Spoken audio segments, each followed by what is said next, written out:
El Sutra Surangama, los estados demoníacos de los Skandhas del pensamiento, parte 4 de 8, en Entre Maestra y Discípulos, impartida en inglés el 28 de diciembre del 2018.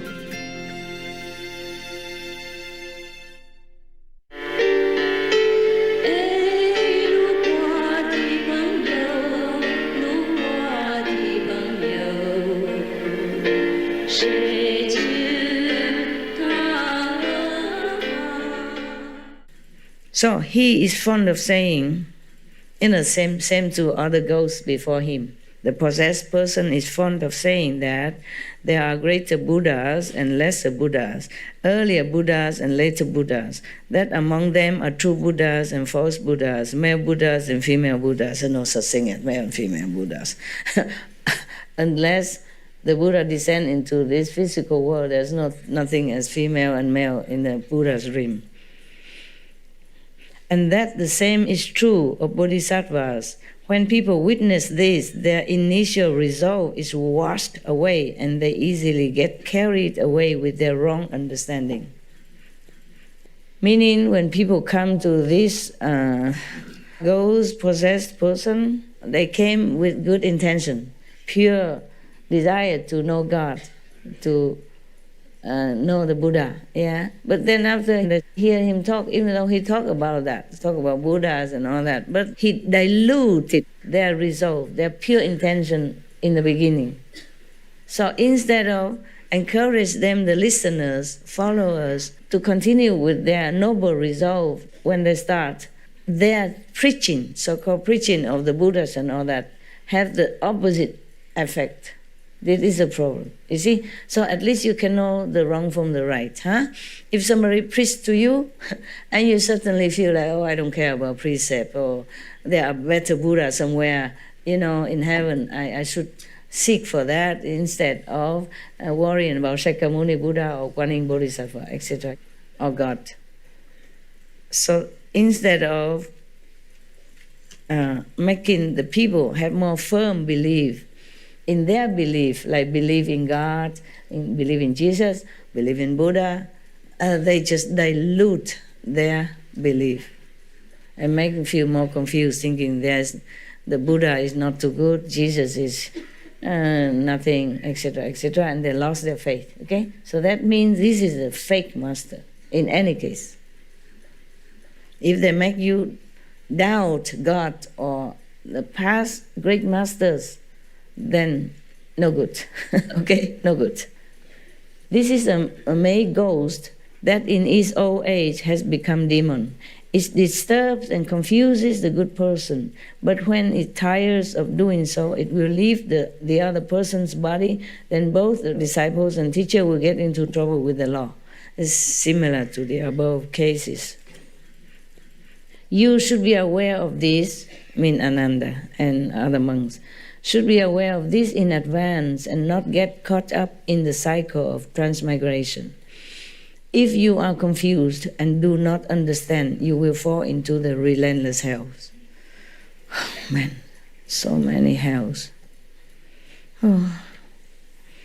Further, in the unhindered clarity and wonder that ensues after the feeling skandha is gone, meaning after the feeling skandha disappear from this practitioner, there could be many states like this happening to him, because at that time his mind is very clear, is on a high level elevation of enlightenment.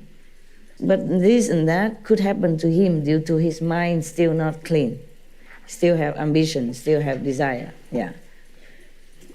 Sorry, I forgot to drink tea. I don't have any tea in my house. I wanted to have one. They give me so many teas. Not that they don't give, it's just sleeping tea, relaxing tea, night-night tea, calm night, no worry tea. Oh, yeah.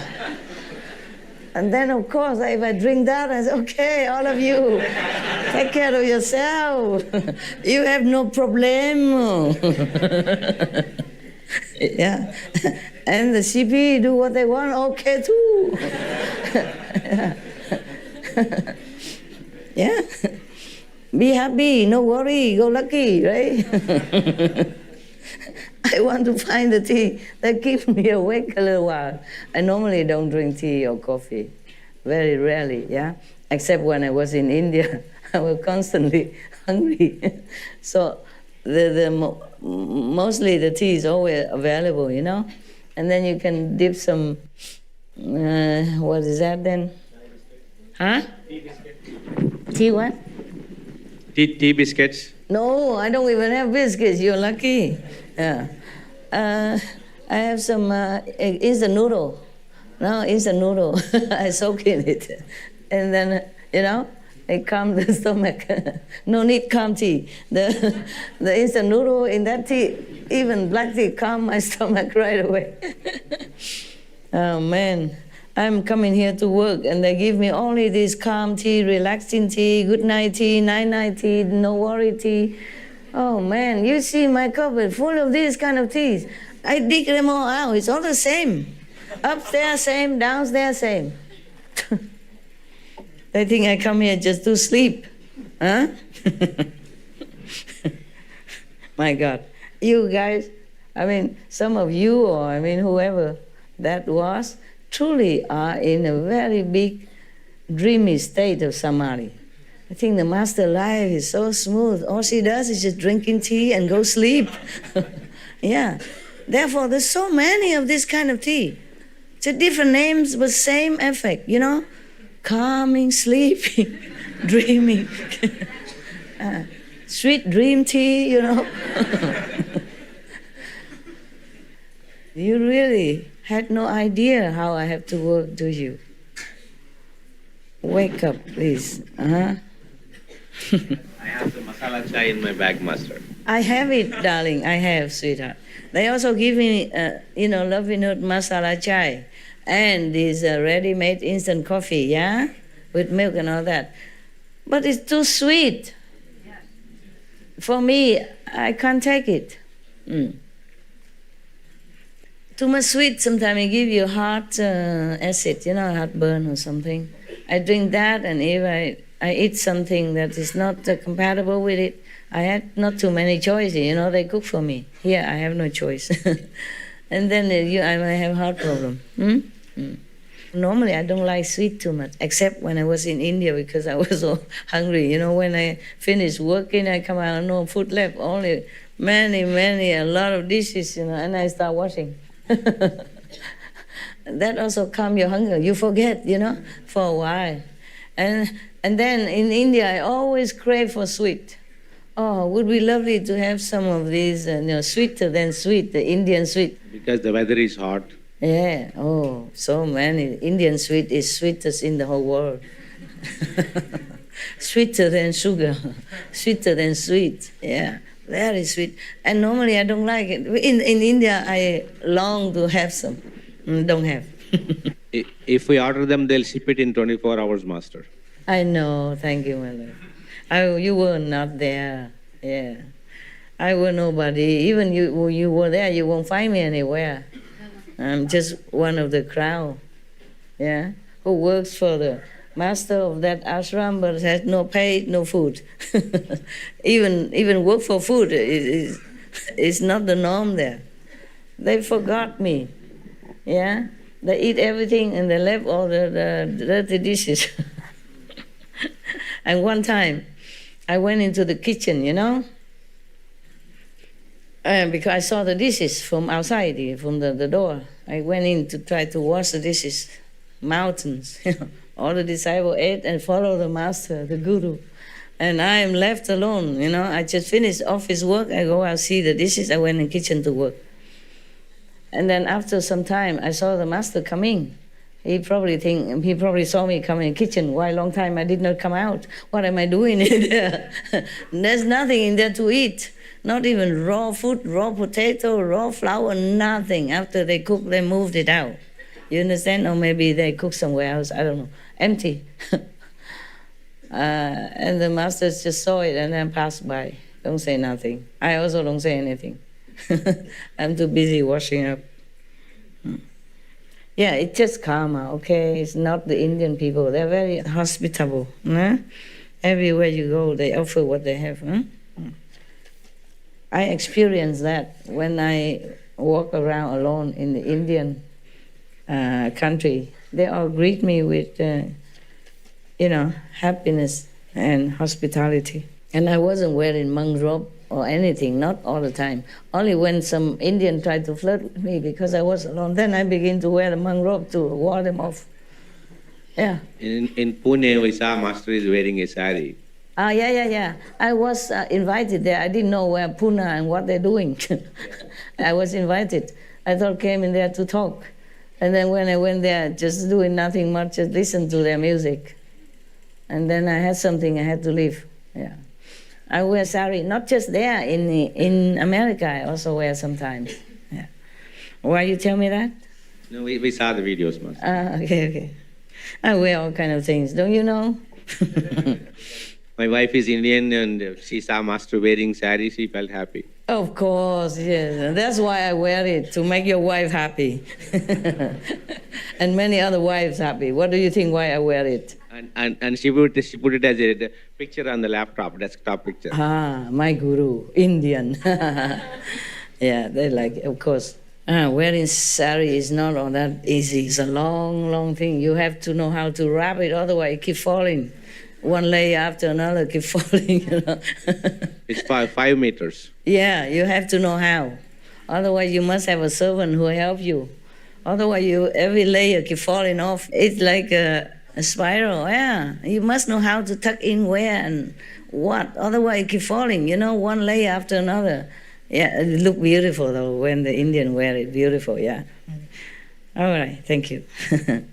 I ordered the sari for me when I go to India. Yeah. Okay, now it's a May ghost that in its old age become demon, blah, blah, blah. The teacher and disciple got into trouble with the law. You should be aware of this. Further, in the unhindered clarity and wonder that ensues after the feeling skandha is gone, you get rid of this attachment from emotion. And then your mind is very clear and brightness everywhere. Wow, even then. This good person is untroubled by any deviant mental state and experiences perfect, bright concentration. I didn't learn all these words in English school before. What is deviant? What is samadhi? What is all kind of things. I don't think they teaching you about demons and May ghosts and all that in English school, did they? No. Okay. They don't even know what May ghosts is. They probably never heard it in their whole life. Or many incarnations never heard of May ghosts or Lee ghosts or, desire ghosts and a clever, bright ghosts or whatever. My God. And we think we're the only beings on this planet, huh? Many people think they are the only beings. Everywhere. The whole universe is only us. Yeah. No one else. There's some theory thinking like that, huh? The Buddha showed him. And then after he get rid of the feeling skandha, that he's more clear, okay? He's non-attached, no more emotional, and even he can control his emotion. That's what it is. Maybe he still has emotion, but for him, he knows it's just a state of mind. It's easy for him to control now. And he's untroubled at all by any deviant mental state and experiences perfect, bright concentration. Wow. Everyone would think you already, get to the seventh heaven, right? Within samadhi, his mind craves to know the origins of things. So he exhaustively investigates the nature of physical things and their changes from beginning to end. He intensifies the keenness of his thoughts as he greedily seeks to analyze things. Even in samadhi, how can anybody be thinking like that, huh? You would think if you are in samadhi, you're all quiet and tranquil, peaceful, still have some of this subtle thought from the mind, because the mind has been programmed. It's second level, not high level. So you're programmed to think that, do that, want that. And then also the memories from this physical life. When you're born until now, you have so many images as recorded, yeah, from the brain, and then transmit. The mind also know it, and then that's how it keep broadcasting out for you, just like a record player. So at that time, when he was greedily seeks to analyze things, because when you want to analyze things, that means you're still in this kind of intellectual trap, of thinking what's right, what's wrong, where, why, how, what, yeah, and all that. So you're not truly enter into the deep state of reunion with God. That's why the ghost can come. Now, at that time, a demon from the heavens sees the opportunity it has been waiting for. Its spirit possesses another person and uses him as a mouthpiece to expound the sutras and explain the teachings. This person, the one who possesses, unaware that he is possessed by a demon, claims he has reached unsurpassed nirvana. When he comes to see that good person who seeks to know the origin of things, he arranges a seat and explains the teachings, maybe the Buddha's teaching or any other master teaching. His body has an awesome spiritual quality which subdues the seeker. Oh, the poor seeker is too weak for him. He has awesome power, oppress him, so he cannot even think anything, because he's so eager to seek knowledge of the origin of all things. Yeah, and then he himself being cheated by this demon. He makes the mind, the possessed person, makes the minds of those gathered beside his seat spontaneously compliant. Yeah, compliant, meaning they just so subdued in their mind that they have nothing against him at all, cannot, not even rise in a doubt or a thought or even a little suspicion, nothing, all spontaneous compliant. Imagine the demon's power. If the Buddha were to use that, and he subdued the whole world already, no need anybody else to come behind him. You see, that's the difference between a Buddha and a demon. The demon, he uses power just to control people. The Buddha, he has to use reason. Yeah, if he used his power at all, it's because that person needs it. Maybe need to heal at that time, need to be awakened from some trouble, like Ananda, for example, and to use it to help his disciple, yeah, in time of need, yeah. Otherwise, if the Buddha used all his power just to bless this person, control that person, then the whole India at that time would kneel at his feet already. No need me to sit here and repeat after him. Understand? So Buddha don't use this kind of power. Jesus did not. That's why they still can doubt him, slander him, and even kill him. You got that? That is a difference. The master like Jesus or Buddha, they are mighty, mighty, mighty.